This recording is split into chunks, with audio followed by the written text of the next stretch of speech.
Nandito na tayo sa ikalimang bahagi ng ating pinag-aaralang Kingdom of God at ito po yung ikatlong aspeto at ang pag-uusapan natin ngayon ay tungkol sa mga mamamayan sa kaharian ng Diyos. Ang mga mamamayan sa kaharian ng Diyos. Basahin ko po ang Filipos 3:20-21. Subalit sa kabilang dako, tayo ay mga mamamayan ng langit. Mula ro'y hinihintay natin may pananabik ang Panginoon Kristo, ang ating tagapagligtas. Sa pamamagitan ng kapangyarihang ginamit niya sa pagpapasuko sa lahat ng bagay, ang ating katawang may kahinaan ay babaguhin niya upang maging katulad ng kanyang katawang maluwalhati. Mapapansin natin dito na ang ibinibigay ni Apostol Pablo na encouragement sa mga taga-Filipos ay tungkol sa pag-asa ng pagdating ng Panginoon Kristo, subalit makikita rin natin na ipinapakita rin niya kung ano ang kalalagayan natin bilang mga Kristiyano. Isa sa mga kalalagayang sinasabi niya, tayo ay mga mamamayan ng langit. Mga mamamayan ng langit. Hindi po ba kayo na-encourage sa bagay na yan? Na tayo ay ibinilang na mga tagalangit? Kung alam natin na ganito ang ating kalalagayan sa ngayon bilang mananampalataya ng Panginoon Kristo, marahil ay dapat nating pag-igihan at ingatan ang ating kalalagayan sa mundong ito, baka mawala yung bagay na yon na regalo sa atin ng Diyos. Sa pagkakataong ito ay agad tayong pupunta doon sa katanungang inyong pag-uusapan. So narito po ang katanungan. Ano ang masasabi mong naging magandang pangyayari sa buhay mo mula nung ikaw ay naging kabilang sa mamamayan sa kaharian ng Diyos? Yan po ang ating pag-uusapan at mamaya ay babalik kayo para sa pagpapaliwanag at lalo niyong maunawaan kung tama ba ang inyong mga sinabi tungkol dito sa katanungang ito. Magbabalik po tayo at ngayon ay pag-uusapan natin ang mga ilang karapatan at pribilehyo na ipinagkaloob sa mga mamamayan ng kaharian ng Diyos. Agad akong pupunta sa number 1 na matatagpuan sa Roma 5:1-9. Babasahin ko po ito sa wikang Ingles. Ganito ang sabi. Therefore, since we have been justified through faith, we have peace with God through our Lord Jesus Christ. And then sa verse 9, sabi nga, since we have now been justified by His blood, how much more we shall be saved from God's wrath through Him. So yan po ang unang-una na nais kong ipakita sa inyo na bilang mamamayan sa kaharian ng Diyos, ang ginawa ng Diyos sa atin ay pinatawad niya tayo sa ating mga kasalanan. Alalahanin natin na doon sa pagbabahagi ng ebanghelyo sa atin, nang mapakinggan natin ito at tayo'y sumampalataya, kailangan nating magsisi at pagkatapos ay magpabautismo at doon ay nililinis tayo ng Diyos. At pagkatapos noon ay ibinigay niya ang kanyang banal na espiritu, tanda na tayo nga ay pinatawad ng Diyos. At yan ang pinakamahalagang ginawa ng Diyos sa atin, yan ang pangunahin, sapagkat sa pamamagitan niyan ay tinanggap niya na tayo bilang mga kaibigan at mga anak din naman. Mamaya makikita natin dito, yan ang sabi ni Apostol Pablo, we have peace with God through the Lord Jesus Christ. Ano po ang ipinapahiwatig niyan? Yan po ay nagpapakilala na dahil sa ating mga kasalanan at pagsuway, tayo ay mga dating kaaway ng Diyos.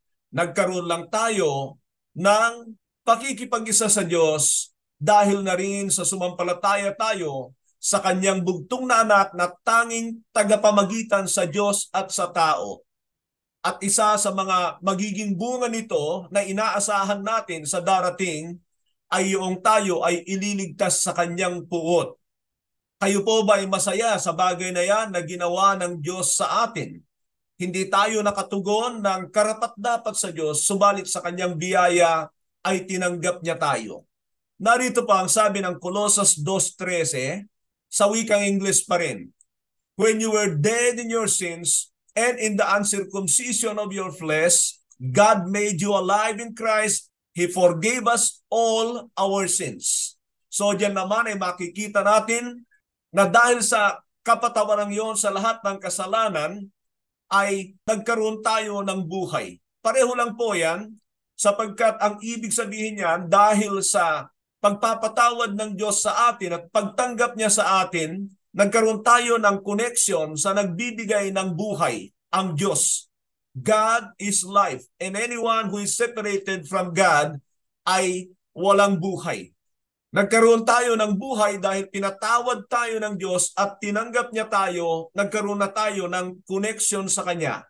Ang ganda po noon sapagkat sinabi niya, He forgave us all our sins. Ang ibig sabihin niya, lahat ng mga nakaraan nating kasalanan ay pinatawad ng Diyos. Ibang usapin na yon, yung mga bagay na gagawin niya sa hinaharap at yung tugon natin sa Kanyang mga salita, sapagkat kailangan nating lumago sa kaalaman para makilala natin ang Diyos at pakinabangan natin ang lahat ng inihanda ng Diyos para sa atin. Kumpleto na yan. Kailangan lang nating manalig at sa pananalig na yan, tayo ay lalakad sa paraan ng Diyos nang sa gayon ay hindi tayo mawalay at mawalan ng pagkakataon ang dyablo na tayo ay magkaroon pa ng problema sa ating relasyon sa Diyos. Colossus 3:13.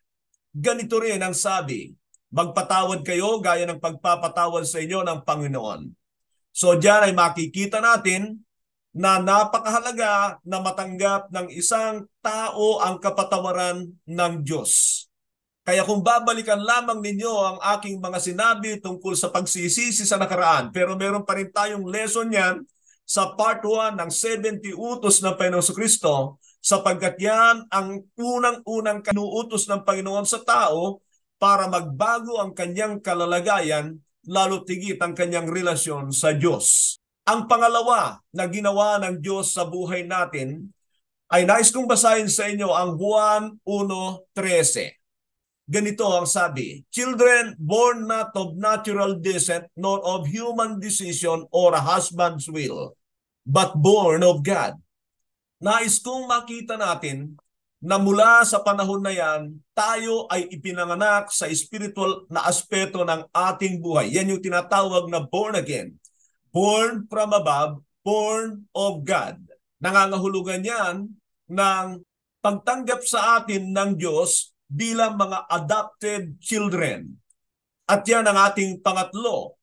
Inangkin tayo ng Diyos bilang kanyang mga anak. Sinabi ng Efeso 1:5, pinili niya tayo upang maging anak niya sa pamamagitan ni Jesucristo ayon sa kanyang layunin at kalooban. So isipin natin ang mag-asawa na pumunta sa bahay ampunan at doon ay mamimili sila ng kanilang nais na magiging anak. At pagkatapos nung mapili nila ang batang ito, hindi yung bata ang may karapatang mamili, kundi yung magulang. Ganyan din naman ang Diyos sa atin. Pero ang ibig sabihin niya ay meron din nakita ang Diyos sa atin bakit niya tayo napili. At hindi ito katulad ng pagpili ng mga magulang sa kanilang ia-adapt na anak. Iba ang Diyos na pumili, pinipili niya tayo sang-ayon doon sa plano niya. At ano yung plano ng Diyos? Kung babasahin ninyo itong nasa Efeso 1:4 at 5, ay itinalaga niya tayo na maging katulad ng kanyang bugtong na anak. Yun ang ibig sabihin nun. Sinasabi ko po ito sapagkat bagamat totoo na tayo ay magiging tagalangit na sa panahon na yan, kailangan pa rin ay pumunta tayo doon sa proseso na tayo ay lumago sa wangis ng kanyang bugtong na anak. At diyan ay makikita naman natin na itong ating pang-apat ay kadugtong nitong aking mga sinasabi. So yung number 1 natin, tayo ay pinatawad ng Diyos. Ang pangalawa ay ipinanganak tayong muli. Ipinanganak tayo sa spiritual na aspeto. At yan yung born again experience natin. At sa pamamagitan niyan ay tayo ay inangkin ng Diyos bilang anak. We were adopted as children of God. Makakakonektado po ito bilang naging kapamilya ng Diyos. At yan nga yung ating pang-apat. Naging kabilang tayo sa pamilya ng Diyos. Basahin ko itong Hebreo 2:11. Both the one who makes people holy and those who are made holy are of the same family. So Jesus is not ashamed to call them brothers and sisters. Nais ko ipaliwanag ito sa inyo. Dahil sa sakripisyo ng Panginoon, siya ay naging tagapagligtas. Sa pamamagitan ng kanyang banal na dugo, ang lahat ng sumasampalataya sa kanya ay nalilinis sa lahat ng kanilang mga kasalanan. That's why we were made holy. And not only that, sinasabi sa talatang ito na tayo ay naging kapamilya ng Diyos. Pero nais ko yung ipakita sa inyo ang katotohanan ito. Nasabi niya, so Jesus is not ashamed to call them brothers and sisters. Ginawa tayong mga anak ng Diyos, nangangahulugan na dahil si Kristo ay anak ng Diyos, siya ay bugtong na anak ng Diyos dati, ngayon ay meron na siyang mga kapatid at yan ang mga mananampalataya. Yan po ang dahilan kung bakit ako ay gumagamit ng brother. Hindi po may ginagaya ako. Wala ako doon. Alam ko ang basihan kung bakit ko ginagamit ang brother, hindi lamang dahil sa nais kong gamitin ito. Ginagamit ko ang brother na siyang pinakamataas na titulo para sa akin, hindi yung mga doktor, hindi yung mga bishop, hindi yung mga reverend. Tama na yung brother. At yun ang nagpapakilala na tayo ay masaya sa kalalagayan natin bilang mga kapatid ni Kristo. Biruin nyo yan? Subalit walang gaanong nakakaalam sa bagay na yan. Ginagamit nila ang brother dahil nakagawian lang ng marami. Sa akin po, ito ang basihan ko kung kaya't ginagamit ko ang salitang brother sa akin bilang titulo ko dahil ipinagmamalaki ko na inangkin ako ng Panginoong Hesukristo na kanyang kapatid. Pag hindi mo ito naunawaan, meron kang false humility kunwari. Kunwari ay hindi pwede kasi ang Panginoon ay iba siya. Hindi, yun ang binigay sa atin. At ako'y masaya dyan at bilang paniniwala ko ay tinatanggap ko yon at aking ginagamit ang aking pamagat na brother. Yan din ang dahilan kaya ako tinatanggihan ang mga kung ano-anong mga titulo sa mundong ito. Karapatan yon ng mga taong yon, pero dapat ay nauunawaan nila ang katotohanan ito at kung ito ang pinakamahalaga sa kanila, dapat ay alam din nila kung bakit. Nais kong ibigay itong babalang ito sa John 8:35. Sabi niya, now a slave has no permanent place in the family, but a son belongs to it forever. Ang Panginoon po ang nagsasalita dyan. Ano ang ibig sabihin ng slave? Kung titingnan ninyo, yung sinasabi ng Panginoon dyan ay tungkol sa alipin ng kasalanan, na yung mga alipin ng kasalanan ay walang bahagi sa pamilya ng Diyos. Dapat yung maunawaan ang bagay na yan sapagkat marami ay inaangkin nila na sila'y kapamilya ng Diyos. Pero kung ikaw ay alipin pa ng kasalanan, wala kang kapangyarihan laban sa kasalanan. Hindi mo matanggihan ang kasalanan. Yan ang pagiging alipin sa kasalanan. Ay wala ka raw bahagi, sabi ng Panginoon, sa pamilya ng Diyos. Hindi ka magmamana ng walang hanggan. Kaya diyan ay maiche-check natin ang ating mga sarili. Ano ang malakas sa iyo? Ang gumawa ng tama o gumawa ng mali, gumawa ng kasalanan, wala kang kapangyarihan. Nasaan ang banal na Espiritu ng Diyos sa iyo, natatak ng pagiging pag-aari ng Diyos sa iyo? No slave has no permanent place in the family. It is only for the children of God, and those children of God has been freed from their past sins, and they have the power to overcome their sinning. They have the power to overcome their sinning. Nais kong maunawaan ninyo na yung mga tunay na Kristiyano ay hindi po umaasa lamang doon sa pagpapatawad ng Diyos. Alam nila na sila'y nagtataglay ng Espiritu ng Diyos. They have the power to overcome sin. Nais ko pong ipagpatuloy ang bagay nito. Ang panglima, ganito ang sabi ng unang Juan 5:13. Isinusulat ko ito sa inyo upang malaman ninyo na kayong sumasampalataya sa anak ng Diyos ay may buhay na walang hanggan. Napakaganda po niyan. Kaya naman naniniwala tayo na itinatala ng Diyos ang ating mga pangalan sa aklat ng buhay pagkatapos na tayo ay sumampalataya. Yun nga lang ay may eraser po ang Diyos. Matatagpuan yan doon sa Revelation chapter 2 or chapter 3 na binabalaan yung isa sa kanyang mga iglesia na kailangan nilang magsisi kundi ay buburahin ng Diyos ang kanilang pangalan sa aklat ng buhay dahil sa kanilang patuloy na pagkakasala. Magandang maunawaan natin ang katotohanan yan para tayo ay maging tapat sa Diyos na lumakad sa kanyang nais. Ang ating pang-anim ay dito sa 1 Pedro 2:9. But you are a chosen people, a royal priesthood, a holy nation, God's special possession, that you may declare the praises of Him who called you out of darkness into His wonderful light. Ang dami nating makikita dyan tungkol sa kalalagayan natin at mga pribilehyo natin na ibinigay ng Diyos sa atin, na kabilang sa mamamayan ng kaharian ng Diyos. You are a chosen people, a royal priesthood. Hindi na lamang basta pagkasaserdote, royal priesthood tayo, and Jesus Christ is the high priest. He is the leading priest for His people. A holy nation. A special possession, parang gem tayo.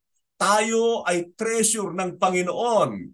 At yung huling sinabi naman ni Pedro dito ay responsibilidad that you may declare the praises of Him who called you out of darkness into His wonderful light. Tingnan niyo po ito, hindi ito yung pagsasabi-sabi sa ating kalalagayan sa Diyos. Ang declaration na tayo ay mga anak ng Diyos ay hindi lamang yung mga papuring salita. Yan ay sa pamamagitan ng pagpapakita na tayo ay hinalaw ng Diyos sa kadiliman, who called you out of darkness into His wonderful light. Kaya dapat ay mabuhay tayo sa liwanag ng salita ng Diyos.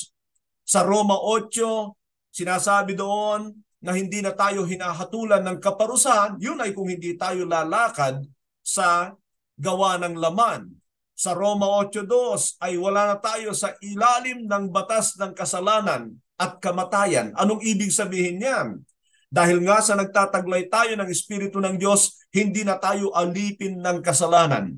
Meron tayong kapangyarihan. Inililigtas tayo ng Diyos laban sa mga tukso sa ating buhay upang hindi tayo mahulog sa kasalanan. 1 Korinto 10:13. So lahat ng yan ay mga pribilehyo natin. At ganito pa ang sabi ng Roma 8:37. In all these things, we are more than conquerors through Him who loves us. Ano yung conqueror na yon?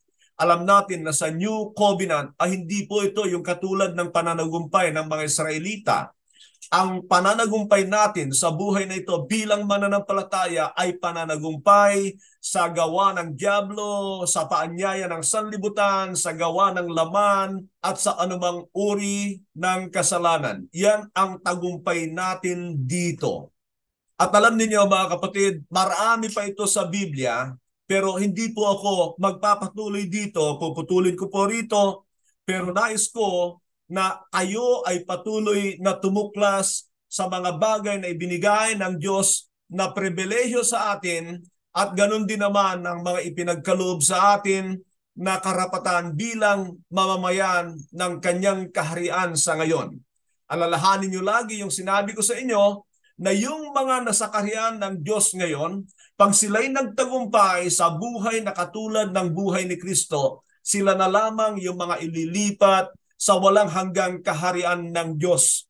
Yun na yung talagang plano ng Diyos. Pero nag-umpisa na ang paghahari ng Diyos sa atin dito ngayon. Yung kaharian na yun ng Diyos ay unti-unti, it is forcefully advancing through the people who lay hold of it. Iyan ang katotohanan tungkol sa paghahari ng Diyos na ito. Ito ang pangalawang punto natin.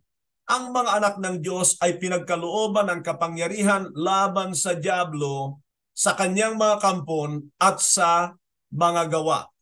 So ganito po ang sabi ng 1 Juan 4:4.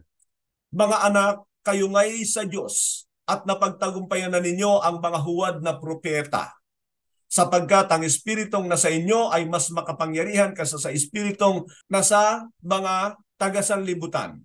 unawain natin ang katotohanan ito. Tingnan ninyo na ipinapakita sa atin dito ang kapangyarihan laban sa mga kampon ng diablo.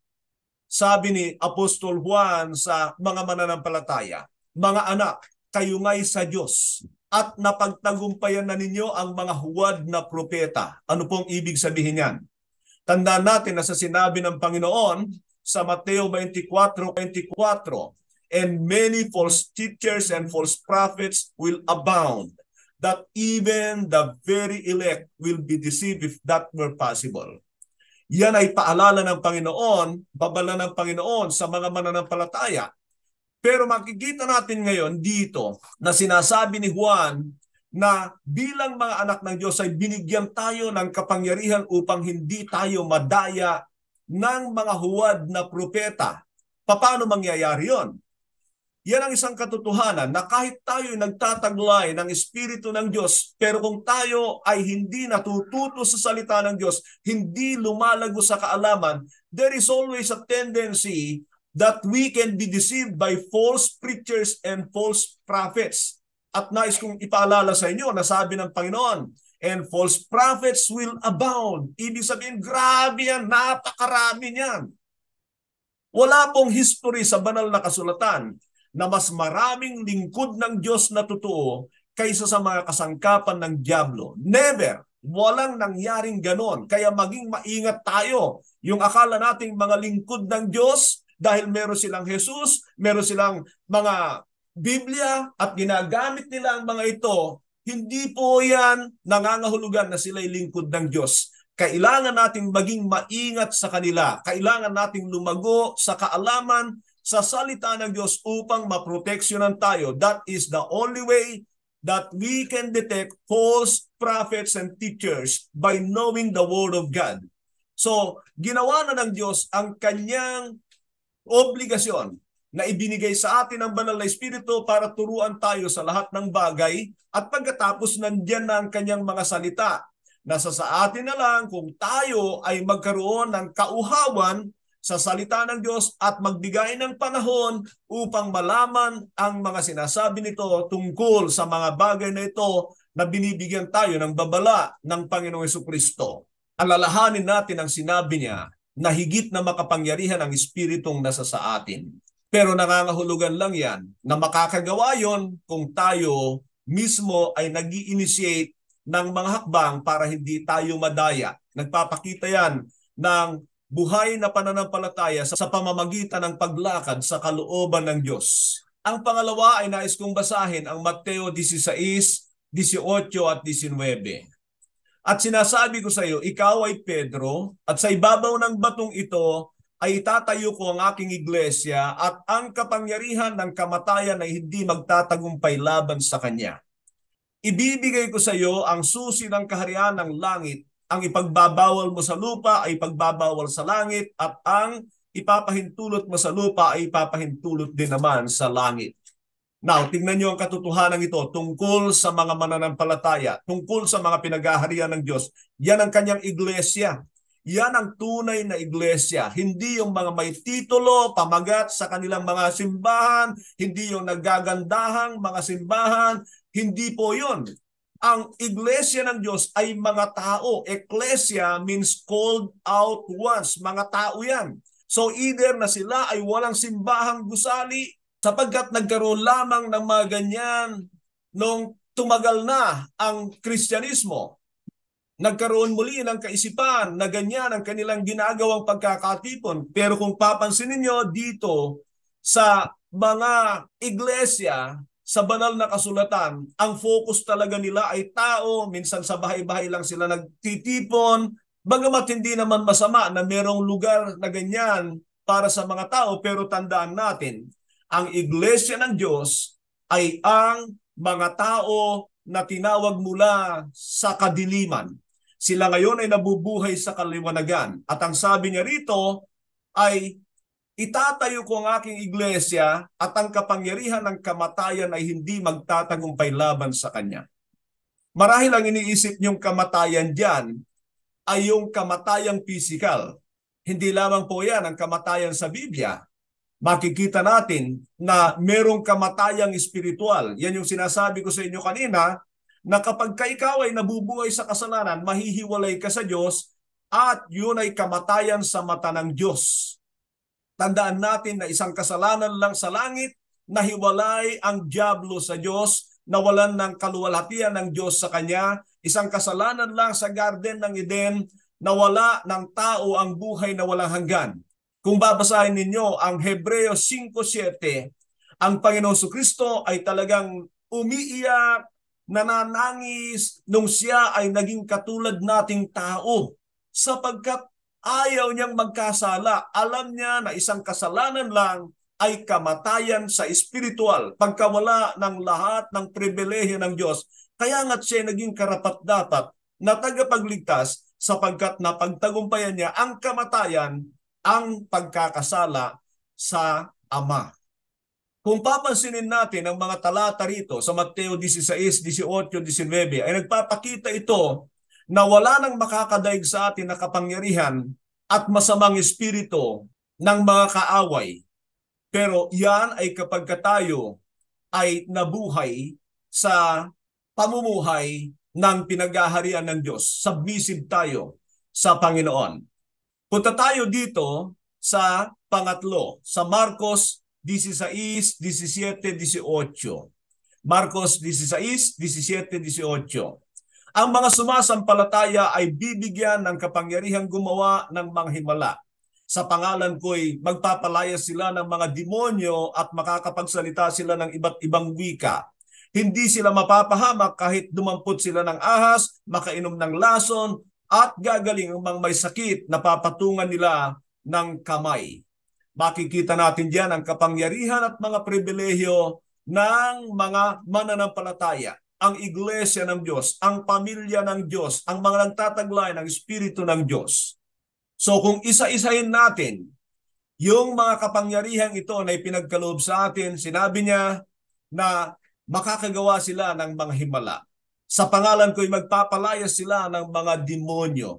Ang autoridad na yan, hindi para sa mga pastor, hindi para sa mga matatanda sa iglesia, hindi sa mga matatagal na kahit baguhang Kristiyano. Kung ikaw ay totoo sa Diyos, ikaw ay binigyan ng Diyos ng autoridad para magpalayas ng mga demonyo. Nais kong makita niyo yan sapagkat maraming mananampalataya hanggang ngayon ay takot sa masama, takot sa mga demonyo, takot sa mga espiritu, pero dapat ay pananganan natin itong salita ng Diyos na ito. Marami pang pribilehyo rito, pero huwag nating gamitin para tayo ay maging sikat. Mga kapatid, yung mga gumagawa ng mga himalang ganito, nagpapakitang gilas sila, ingat kayo sa kanila. Hindi yan ibinigay ng Diyos para tayo ang mabigyan ng karangalan. Ibinibigay yan ng Diyos para ang Diyos ang maparangalan, siyang maitataas, siyang madakila. Na kung titingnan nyo sa panahon ng mga apostol, nang bigyan ng papuri, sina Pablo at Silas sa ginawa ng Diyos sa pamamagitan nila, ay talagang hindi nila matanggap yon. Talagang ibibigay nila sa Panginoon. Hindi katulad ng marami ngayon na ang kapurihan ay sa kanila sa mga himalang ginagawa na ipinagyayabang nila na para bagang kontrolado nila ang Diyos at ang banal na Espiritu na kaya nilang gamitin siya sa anumang oras at pagkakataon na nais nila. Kaya kung babalikan na naman natin yung sinabi ng Panginoon, hindi lahat ng mga tumatawag sa akin, Panginoon, Panginoon, ay papasok sa kaharian ng langit, kundi yung lamang gumagawa ng kalooban ng aking amang nasa langit. Marami ang magsasabi sa akin sa araw na yon ng paghuhukom. Panginoon, nagpalayas po kami ng demonyo, gumawa kami ng maraming himala sa iyong pangalan. Sasabihin ko sa kanila, sabi ng Panginoon, lumayo kayo sa akin, mga mapaggawa ng masama. Parang sinasabi ng Panginoon sa kanila, nagpadaya kayo sa demonyo, nabubuhay kayo sa kasalanan, akala ninyo ako yung nagpapalayas ng demonyo. Hindi, si Satanas yun, dinaya kayo dahil kayo ay mapaggawa ng masama. Kaya ingat kayo sa mga himahimala. Sapat na sumampalataya tayo sa salita ng Diyos. Kung walang himala, sa buhay ni Apostol Pablo, may mga panahon na hindi siya pinakinggan ng Diyos na pagalingin sa kanyang karamdaman, at ganun din sa kahinaan ng kanyang mata. Bakit? Yun po ay kinakasangkapan ng Diyos para si Pablo ay maging mapagpakumbaba lagi. Kaya may dahilan din kung bakit pinapahintulutan ng Diyos ang mga tinatawag na adversity sa buhay ng mga mananampalataya. Basahin ko ang Efeso 2:1-2 para sa ating pang-apat. As for you, you were dead in your transgressions and sin, in which you used to live when you followed the ways of this world and the ruler of the kingdom of the air, the spirit who is now at work with those who are disobedient. Dito ay nais kong makita natin muli ang katotohanan, mga kapatid. Kung talagang tayo ay nagtataglay ng kapangyarihan, pribilehyo, lahat ng ibinigay ng Diyos sa atin, makikita nyo na yung mga nakaraan nating buhay na hindi tama, dapat nakalipas na. Hindi na tayo nagpapakontrol sa kapangyarihan ng dyablo, at yung kapangyarihan yung ng dyablo, sinasabi ni Apostol Pablo rito, na ang tanda niyon ay ang pagiging masuwayin. Wala kang kapangyarihan laban sa dyablo kung ikaw ay masunurin sa masama, masunurin sa kasalanan. Wala kang kapangyarihan laban sa dyablo kahit anong claim mo. Maraming ganon, puro claim, puro claim, puro claim, pero nabubuhay sa kasalanan. Dadayain ka lang ng dyablo dyan. Kailangang mabuhay ka sa pagsunod.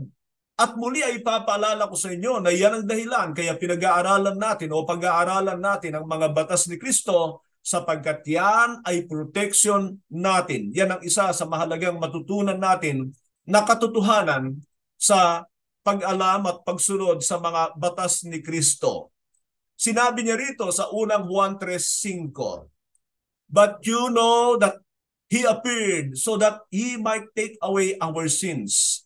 Ang Panginoong Jesucristo po yan. And in Him is no sin. No one who lives in Him keeps on sinning.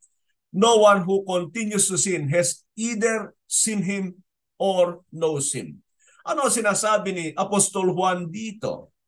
Sinasabi niya na ang Panginoon ay naparito, nagkatawang tao, sabi niya, upang alisin ang kasalanan. Ibinigay ng Panginoong Jesucristo ang kanyang sarili bilang kabayaran sa kasalanan ng sanlibutan ito. At yun ay naging karapat-dapat dahil sinabi niya rito, and in Him is no sin. Walang kasalanan sa Kanya. Sabi naman niya, bilang katibayan kung kayo nga ay sa Panginoon, no one who lives in Him keeps on sinning. Mga kapatid, pakinggan niyo yan, wala daw katotohanan na tayo ay nabubuhay sa Kanya kung tayo ay magpapatuloy sa kasalanan. Hindi pwede yon. Kailangan, bilang nagtataglay ng Espiritu ng Diyos, meron na tayong conviction, kung susundin lang natin ang Panginoong Jesucristo, ay hindi tayo magkakasala. At ang sabi pa ni Apostol Juan, no one who continues to sin has either seen Him nor known Him. Wala daw nagpapatuloy sa kasalanan na totoong nakilala niya ang Panginoong Jesucristo o kaya'y nakita niya, nakatagpo niya ang Panginoon. Kaya diyan ay makikita natin ang isang katotohanan. Una, tingnan muna natin ang ating mga sarili. Tayo ba talaga ay merong conviction na ayaw na nating magkasala?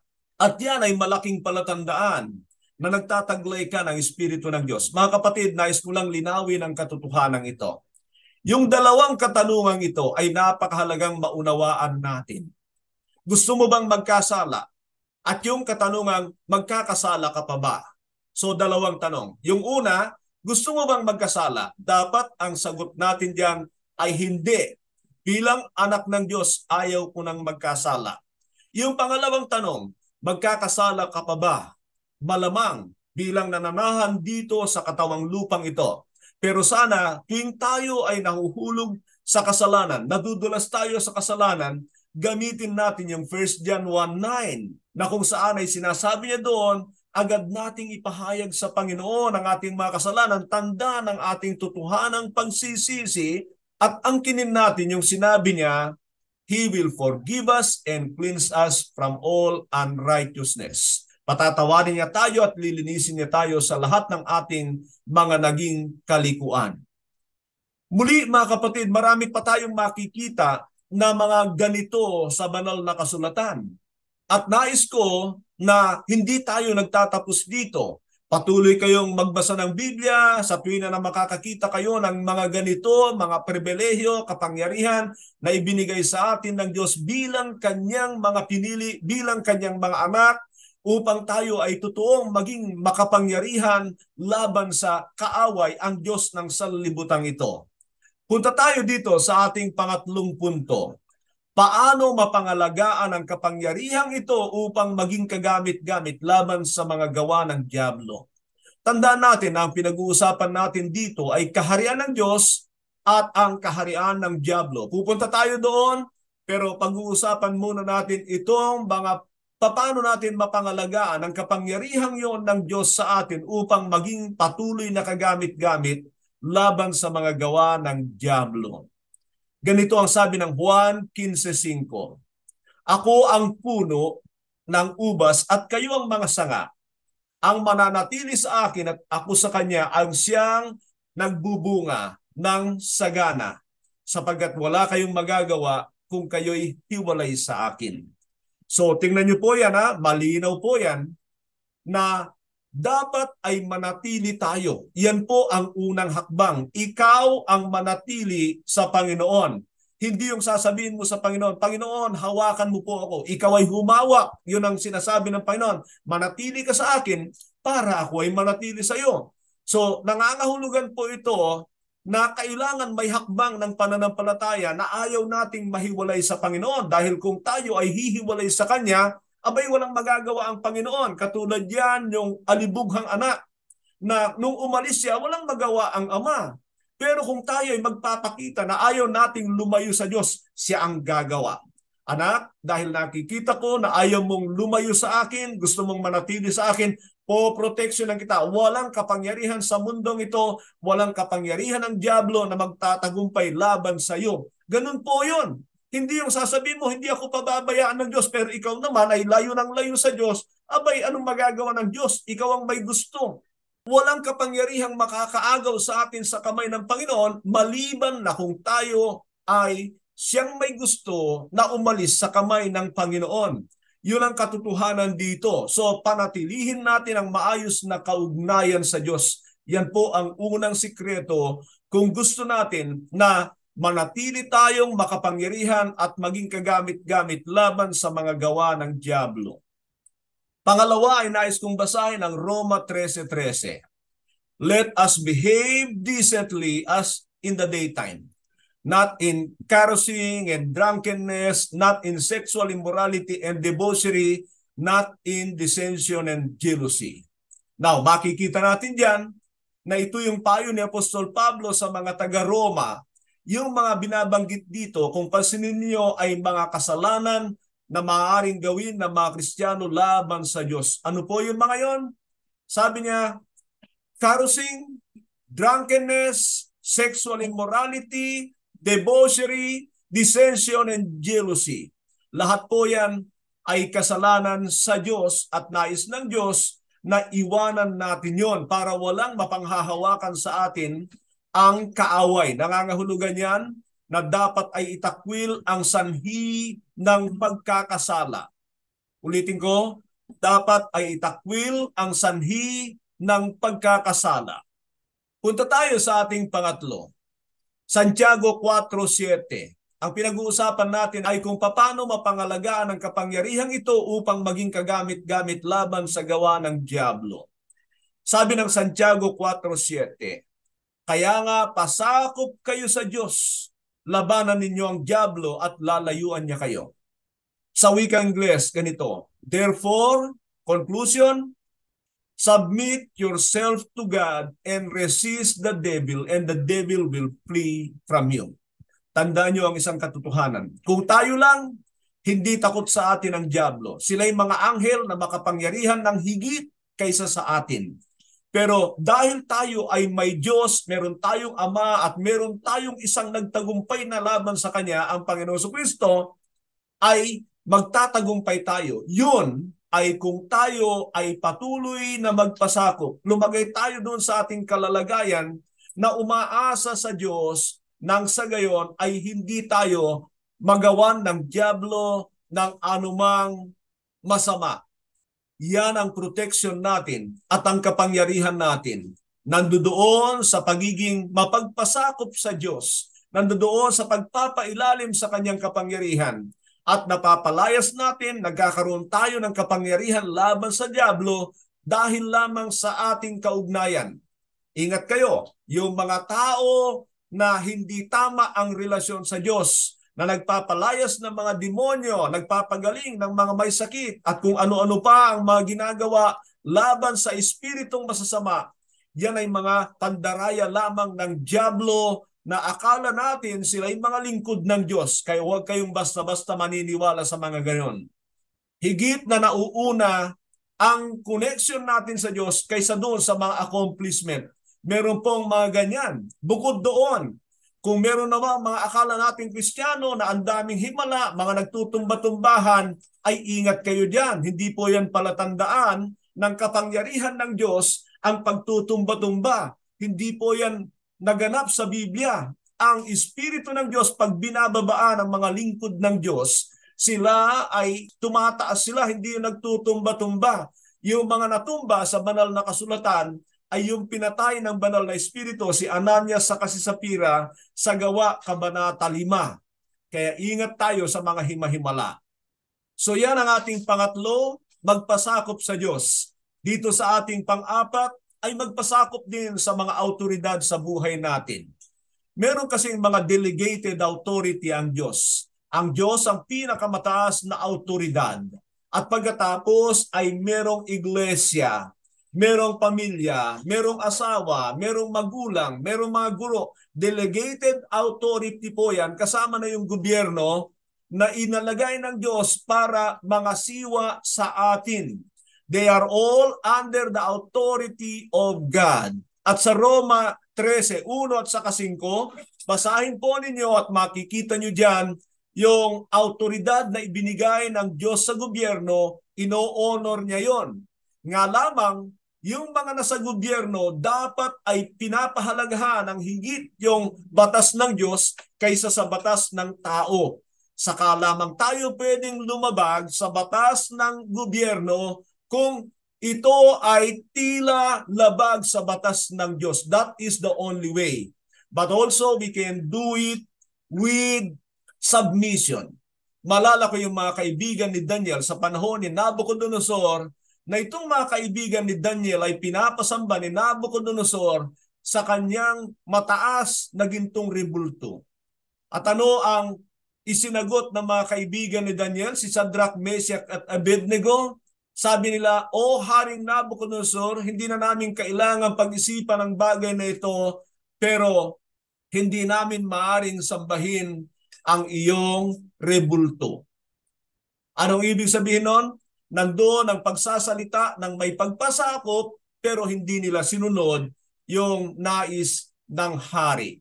Ganyan din naman sa atin na meron lang tayong paglabag sa batas ng tao kung ito ay direktang labag na sa batas ng Diyos. Hindi na natin pwedeng gawin. Mamimili na tayo.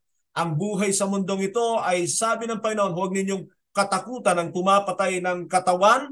Ang higit ninyong katakutan ay ang pumapatay ng katawan at kaluluwa sa impyerno. Diyan ay makikita na natin na pwede nang subukin ang ating mga pananampalataya sa pamamagitan ng mga ganyan kung ano ang prioridad natin sa buhay. Kung ikaw ay duwag, hindi ka maninindigan sa iyong pananampalataya.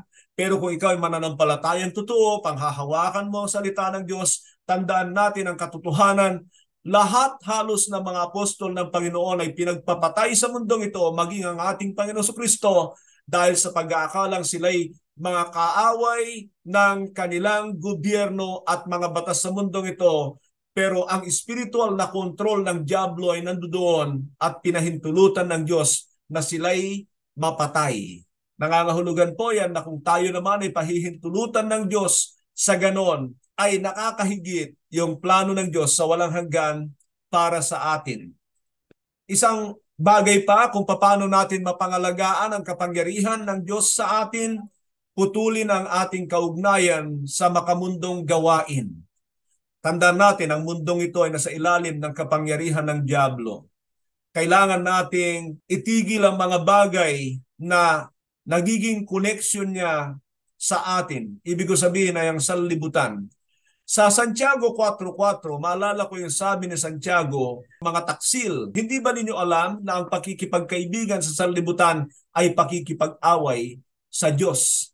At nais kong makita natin ang isang katotohanan na meron palang tendency na tayong mga mananampalataya ay maaaring maging makamundo muli, pero yan ay pagpili na maging kakampi ng Diyos ng sanlibutan ito at maging kaaway ng Diyos.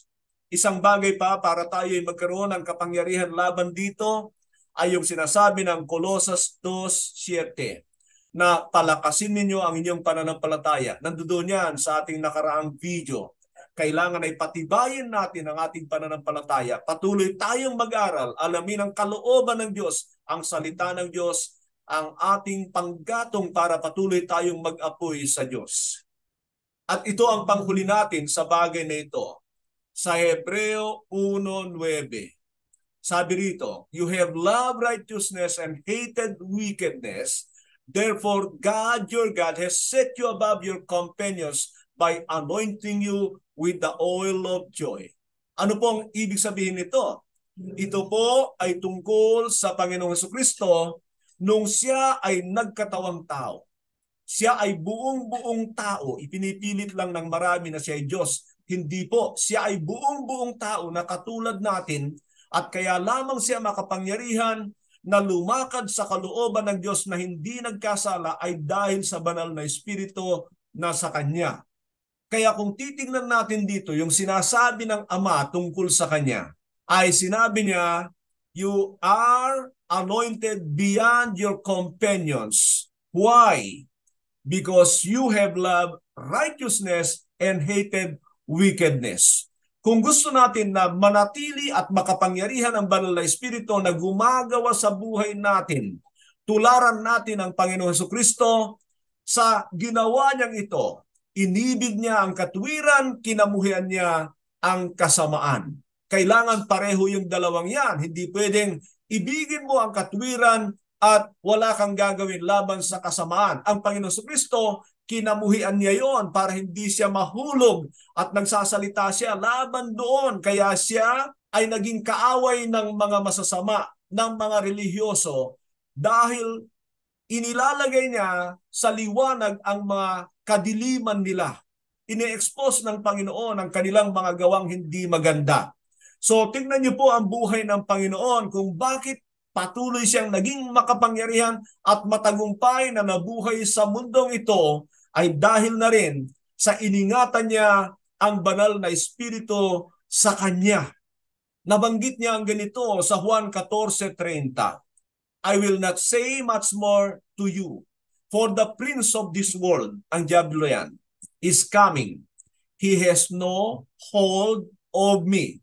He has no hold of me. Anong ibig sabihin ng Panginoon? Ang diablo, ang prinsipe ng sanlibutan ito, ay walang mapanghahawakan sa akin. Wala siyang mapanghahawakan sa akin. Bakit? Kasi hindi nagpasakop ang Panginoon sa anumang kasalanan, walang mapanghahawakan ng diablo sa kanya. Walang maiakusa ang diablo sa kanya. Yan ay sapagkat ang Panginoon ay inibig niya ang katwiran at kinamuhian niya ang masama. Dalawang mukha ng barya, kailangan ay parehong nandoon. Love righteousness and hate wickedness so that the Spirit of God will continue to burn on you, to be a flame on you.